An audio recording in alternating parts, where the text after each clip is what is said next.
Un viaje por la sangre, el podcast de la Sociedad Española de Hematología y Hemoterapia.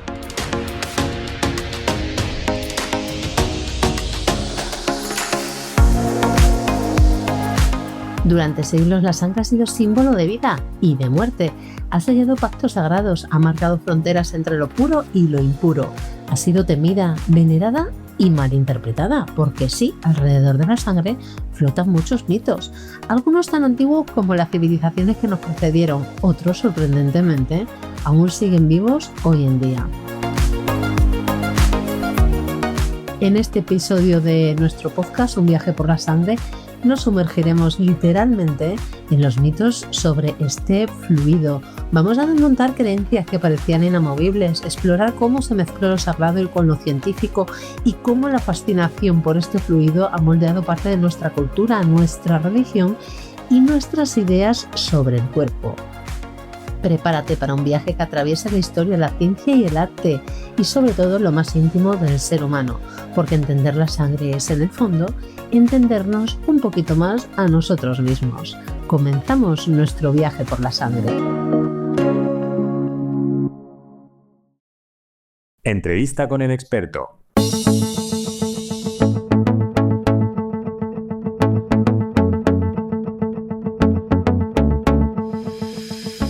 ¿Sabías que hasta el siglo XVII se creía que la sangre no circulaba sino que se consumía dentro del cuerpo? ¿O que la flebotomía, esa práctica de hacer sangrías para curar enfermedades, podría haber contribuido a la muerte de George Washington? Pues hoy tenemos con nosotros a una autora que ha sido capaz de mirar la sangre no solo desde el microscopio, sino también desde la historia, el arte, la religión, el feminismo y la literatura. Mar Gómez-Glez es escritora, socióloga, periodista y nos acompaña para hablar de su libro Sangre, historia íntima y cultural de un fluir constante, una obra fascinante que combina investigación científica, análisis sociológico y vivencia personal para explorar todo lo que este fluido vital ha significado y sigue significando para la humanidad. Mar ha recorrido las transfusiones de la guerra civil, la sangre menstrual silenciada, la ideología detrás de conceptos como la limpieza de sangre y hasta el mito del vampiro moderno, un libro que en sus propias palabras habla de lo que nos conforma la sangre y su marea. Bienvenida, Mari, muchas gracias por estar con nosotros. Muchas gracias. Es un placer. Pues cuéntanos, ¿por qué decidiste escribir este libro? Pues mira, la verdad es que esto empezó como una investigación personal porque, me di cuenta, yo empecé a sangrar de una manera extraña, otras enfermedades que me rodeaban estaban relacionadas con la sangre y esto unido también como a mi fascinación infantil por los vampiros, pues empecé a leer sobre la sangre y me di cuenta también de que había un vacío, de que no había un libro como que hablara de algo que es tan importante, no solo para nuestra salud, sino a nivel histórico y simbólico y cultural, que recogiera pues todas las aristas que tiene este líquido. Y así fue. Muy difícil, ¿no?, recoger todas esas aristas en un documento que al final no estemos hablando de 600 o 1000 páginas, ¿no? Sí, quizá lo más difícil fue encontrar como ¿Dónde acotar? Exacto. Y cómo hilarlo todo para que fluyera, nunca mejor dicho, pues un poco como la propia circulación sanguínea. Sí. Uh-huh. Dices en el libro que la sangre nos repele y nos fascina. ¿Qué tiene este fluido para generar emociones tan extremas y contradictorias? A ver, la sangre, yo que ya soy enganchada, lo tiene todo. Y claro, que darse cuenta que la sangre es una cosa muy evidente desde siempre, ¿no? O sea, que todos los antiguos, nuestros ancestros y nuestras ancestras, pues se cortaban y veían que estábamos hechas de sangre y que además que si salía mucha sangre nos moríamos. Entonces, por un lado es lo que da la vida y lo que la quita, ¿no? Entonces, y es algo que no podemos, yo creo que no podemos dejar de pensar en ello, ¿no? O sea, los niños, pues te haces una herida y te miras la costra, ¿no? Sabes cómo cambia aquello y como te digo, es algo de nuestro cuerpo que es muy evidente. Entonces, se ha lidiado con ello desde siempre. Uh-huh. ¿Pero por qué nos repele la sangre? Porque va unido también a la muerte. Uh-huh. Porque es también, o sea, si la sangre sale, o sea, siempre que se ve sangre sabes que ha habido un accidente. Y es algo, por ejemplo, es curioso que investigando sobre los crímenes, la sangre es son cosas que no se suelen encontrar en la escena del crimen, porque es lo primero que limpian los criminales. Y sin embargo siempre está asociado, ¿no? O sea, siempre es lo primero que pensamos, ¿no? En un crimen. Exactamente. A lo largo del libro recorres historia, religión, ciencia, arte y biología. ¿Cuál fue el descubrimiento más sorprendente o perturbador con el que te encontraste durante esta investigación? Pues ha habido muchos, la verdad. Pues cuéntame un par de ellos, yo soy toda oídos. Mira, los rusos son muy interesantes para esto y en la Unión Soviética se empezaron a hacer transfusiones con cadáveres, que esto me interesó mucho. Y también había una teoría que era el colectivismo fisiológico que desarrolló en Bogdanov, que hablaba de que te podías rejuvenecer con sangre. Y esto, que nos remite a los vampiros y a crímenes, que también ha sido espeluznante aprender todo eso, se ha utilizado por diferentes empresas en Silicon Valley. Hubo una startup que pretendía rejuvenecer a la gente con transfusiones de gente joven. Y hay un tipo, hay un tipo, y esto es que lo se puede encontrar, que se llama Brian Johnson, que su objetivo es no morir, o sea, quiere revertir el envejecimiento y llegar a tener como una edad de 18 años, se ha hecho transfusiones, sobre todo de plasma. O sea, que a mí esto me pareció increíble, que fueran investigaciones que estuvieran todavía como a día de hoy funcionando. Y luego, bueno, es que a nivel histórico hay de todo, porque también he investigado, como te decía, crímenes, la Condesa Sangrienta, que es una de las mayores criminales de la historia, o pues que se bañaba en sangre y cosas así. Y bueno, hay muchas historias. Hay también el tráfico de sangre, cómo se sigue en algunos sitios pidiendo sangre de reposición, ¿no? Si tienes una operación, como no tienen bancos de sangre muy bien organizados. Muchas historias. Bueno, aprovecho para hablar del plasma del que comentabas en la primera historia que nos transmitías. Hemos dicho aquí en otros programas que el plasma enriquecido en plaquetas a nivel estético todavía no tiene evidencia científica, con lo cual estamos está ahí en un limbo, ¿no? Que me parece muy bien que desde Silicon Valley hayan intentado regenerarse. Aquí se habla de los telómeros, ¿no? El acortamiento de los telómeros, que es lo que produce el envejecimiento, pero bueno, mira, a través de la sangre habrá que investigarlo también, lo dejamos ahí sobre la mesa a ver si nuestros científicos quieren investigarlo. Me gustaría saber también, Mar, ¿qué asesoramiento has recibido para dar vida a este libro? Pues, a ver, aparte de lo que ha sido la investigación bibliográfica, el primer sitio que visité fue el Centro de Transfusiones de la Comunidad de Madrid, que me recibió Rafael Peñafiel y estuvo hablando conmigo. Y luego vine aquí, a esta casa, y estuve hablando largo y tendido con la doctora Carmen García Insausti y con Jorge aquí de comunicación. Y la verdad es que me dieron muchísima información porque yo ya venía con muchas dudas. Y luego me pusieron en contacto con Víctor Jiménez Yuste del Hospital de la Paz, que también me dio un tour por el departamento y fue también muy, muy iluminador. Y luego he hablado con mucha gente con testimonios directos sobre algunas enfermedades y bueno, por ejemplo, también hablé con una persona que había estado viviendo, que vive en Austria y donde sí se paga por la donación del plasma. Entonces, bueno, he ido recopilando cuando necesitaba así ya testimonios más directos. Además de científicos, has hablado con pacientes, con donantes, ¿no? Portadores de VIH. ¿Algún testimonio que te marcara especialmente y que aún te remueva al recordarlo?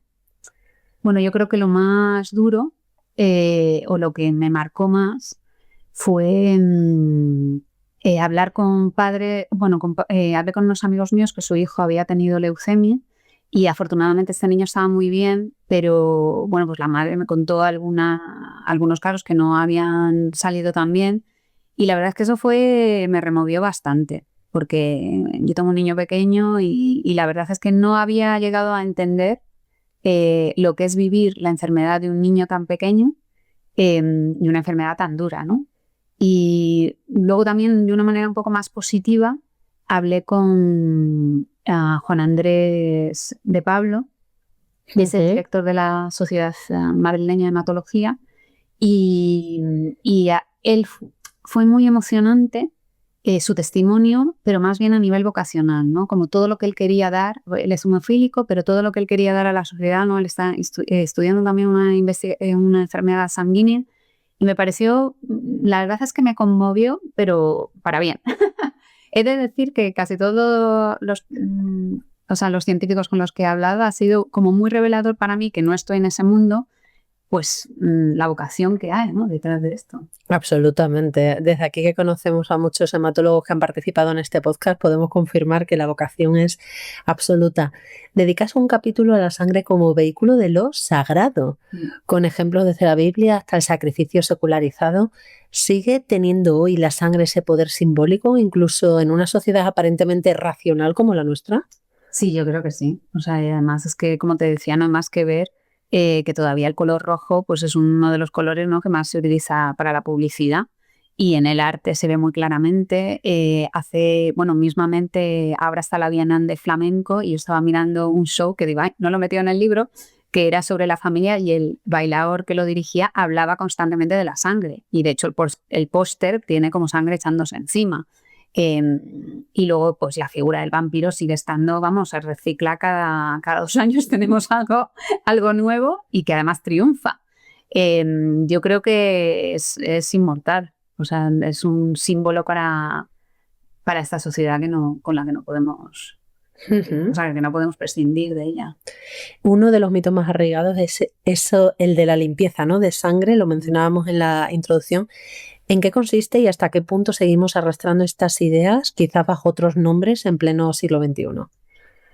Sí, o sea, la limpieza de sangre es un triste orgullo que tenemos aquí, porque la limpieza de sangre comienza en España, ¿no?, cuando se empieza a reclamar una prueba de no tener sangre judía, ¿no?, de sangre conversa, para recibir un título como de cristiano viejo, allí por el siglo XV, siglo XVI. Y claro, hay gente que esto hablo en el libro de ello, ¿no? Hay investigadores que consideran que este es el inicio del racismo, hay otros que no, que consideran que el racismo es otra cosa. Lo que sí está claro es que luego después, por ejemplo, los nazis sí que volvieron a buscaron incansables una prueba en la sangre que demostrara que los arios eran diferentes a otros pueblos. Y no la encontraron. Pero es que hay un médico judío que fue condenado porque tenía una paciente que se le estaba muriendo, pues en el año 33 o algo así, y no se le ocurrió otra cosa que donar su propia sangre, porque no tenía otra sangre, y entonces para salvar la vida de esa mujer, pero él era judío, la mujer era alemana, aria, y lo metieron en la cárcel. Pero le salvó la vida. Madre mía. Hay también otro capítulo entero dedicado a la menstruación, como la sangre más ocultada de la historia. ¿Qué recoges aquí y qué crees que se necesita para romper definitivamente este tabú? Bueno, pues como tú decías, es el hecho de, con lo que lo recogí ahí, porque creo que cuanto más hablemos de ello, y se están haciendo muchísimos avances, sobre todo en nuestras sociedades, ¿no? Hace poco me hablaron de un libro para niños que era La sangre mola. Me parece fantástico. Yo no lo conocía, pero decían que es muy bueno. Y yo recojo ahí también cosas que yo desconocía, como por ejemplo un término que es la pobreza menstrual, que sucede sobre todo en países con menos recursos, que las niñas no tienen acceso a productos de higiene para la menstruación. Y recojo el caso de una niña que se suicidó por esto. Entonces eran casos muy extremos, de los que se hace creo que se hace demasiada poca publicidad, dado que es algo, es un desarrollo de nuestra especie fantástico que nos ha ayudado un montón, y parece que es algo malo, cuando es todo lo contrario. Ya en los años 70 hubo pensadoras feministas que hablaron de esto. Incluso hay un libro que a mí me llamó mucho la atención, que era ¿qué pasaría si los hombres menstruaran, perdón? Y eres muy interesante, ¿no? Porque dice, sería considerado a lo mejor pues una prueba de valentía o de hombría, no sé. Y yo creo que tanto niñas como niños tendrían que tener más conocimiento de lo que es y de lo bueno que es para protegernos de un montón de cosas. Bueno, si nos retrotraemos a hace 50 años, Y ahora realmente sí que podemos ver en la publicidad otra forma, ¿no?, de tratar la menstruación. Sí que se trata de forma más dinámica, más amena, más divertida, ¿no? Sí, lo que pasa es que siempre hay un sesgo como hacia la higiene, ¿no? O sea, como que es algo que hay que limpiar, que tiene que... Oye, a ver... no nos equivoquemos. Sí, o sea, estoy yo aquí haciendo... pero bueno, que no estaría mal que tú... Que es verdad, estoy de acuerdo contigo que se ha avanzado mucho, pero creo que todavía hay mucho tabú. O sea, hay mucho tabú de... Que tiene que ver también yo mismamente... me violento, ¿no? Si mi hijo me ve con una compresa o con sangrando tal, pero bueno, pues se lo explico y tal. O sea, también tenemos que luchar contra nuestros propios fantasmas, ¿no? Exactamente. Tu libro también toca la parte más clínica. Hablábamos antes de que has visitado centros de transfusiones, hospitales, donación, análisis. ¿Crees que nos falta educación sobre nuestra propia sangre y lo que puede decirnos sobre nuestra salud? Absolutamente. O sea, ese es un punto clave, porque a mí me parece, es que la sangre lo dice todo. Entonces, unos análisis de sangre, aparte de lo que te vaya a decir el médico o la médica, tienes un montón de información que te podría ayudar si supiéramos cómo traducirla. Entonces, yo hablo concretamente, porque yo padezco de una enfermedad tiroidea, hablo de la tiroides, hablo de la glucosa y hablo del colesterol. Por ejemplo, me parecen básicos, sobre todo hoy en día que hablamos mucho de la medicina preventiva, ¿no? Conocer cómo esos niveles nos están hablando de, a lo mejor, un cambio de costumbres muy sencillos, y que creo que si se conociera, vamos, yo es que a lo largo de la investigación, mi hermana siempre me preguntaba, ¿sabes? O sea, me he encontrado con cosas muy básicas sobre los picos de glucosa, sobre cosas así, que bueno, que es fácil conocer y que creo que nos ayudaría un montón. No, faltaría muchísima información. Fíjate, estábamos hablando de la menstruación, ¿no? Y hay muchas mujeres que todavía piensan que el sangrado de la menstruación, por ejemplo, deriva de los óvulos, ¿no? Que es el propio óvulo el que sangra o sea, hay muchos mitos, hay mucha falta de información. Yo creo que este libro viene a ocupar ese hueco, ¿no? Y a aportar información. Mar, ¿alguna reflexión que consideres importante trasladar para terminar esta entrevista? Pues bueno, yo digo en el libro, y me parece que es algo que en la sangre están las luces y sombras de la humanidad, porque creo que hay muchísimas conquistas. O sea, es lo que decía desde antiguo, y yo hablo mucho de la antigüedad, de la teoría de los humores. O sea, aparte de, o sea, desde antiguo se viene reflexionando sobre la sangre, y entonces hemos puesto mucho de nosotros ahí, ¿no? O sea, hemos puesto mucha carga simbólica por lo de los sacrificios, etcétera, pero también está ahí toda la generosidad. O sea, por ejemplo, hablar con donantes que llevan 50 años donando, pues es que yo me quedo alucinada, ¿no? De esa capacidad de dar. Y yo me acuerdo que le pregunté a un donante, me dije, ¿y por qué ha venido usted a donar? Y me miró y me dijo, porque se necesita. Y yo me quedé, ¿qué dices ante eso, no? Pues chapó y nada, pues con eso me quedaría, ¿no? Que también me ha hecho un poco más humilde, ¿no? Porque es como, vale, somos muy buenos y muy malos. Sí, es cierto. Pues Mar, ha sido un verdadero privilegio contar con tu experiencia y conocimiento en este episodio. Desde aquí aprovechamos para recomendar a nuestros oyentes la lectura de este interesante libro, y a ti te deseamos el mayor de los éxitos. Muchísimas gracias. Muchas gracias. Punto de información.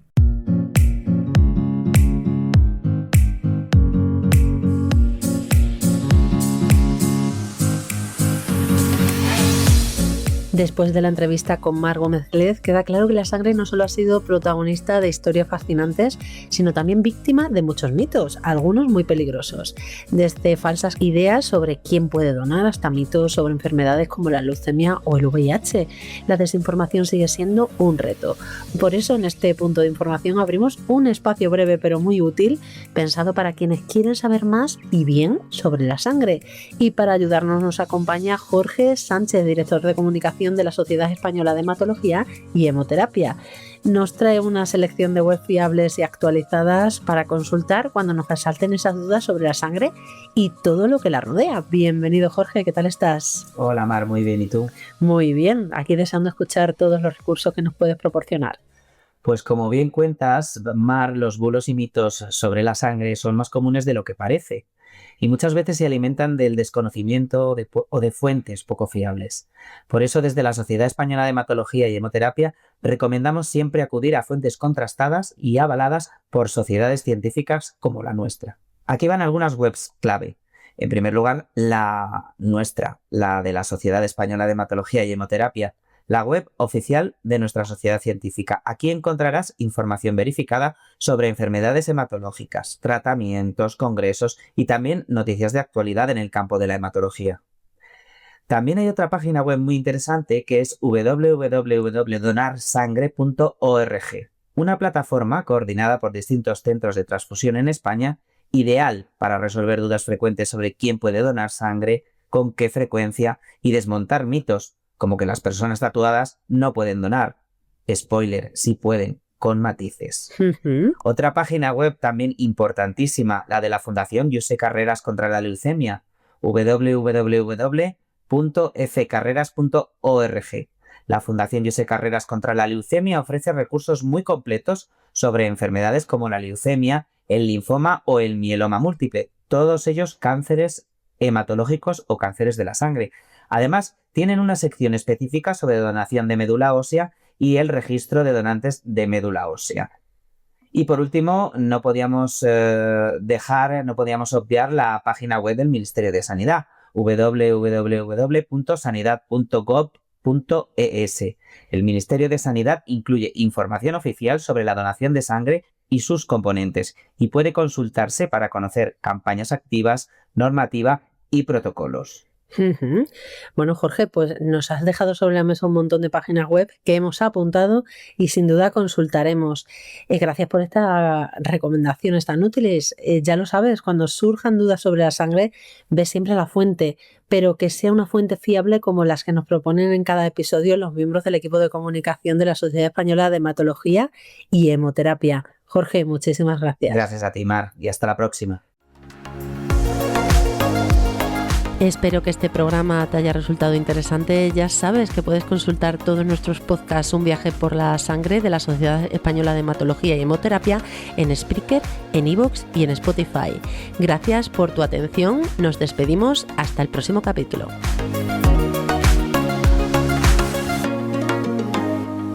Un viaje por la sangre, el podcast que te permitirá conocer mejor la fuente de vida.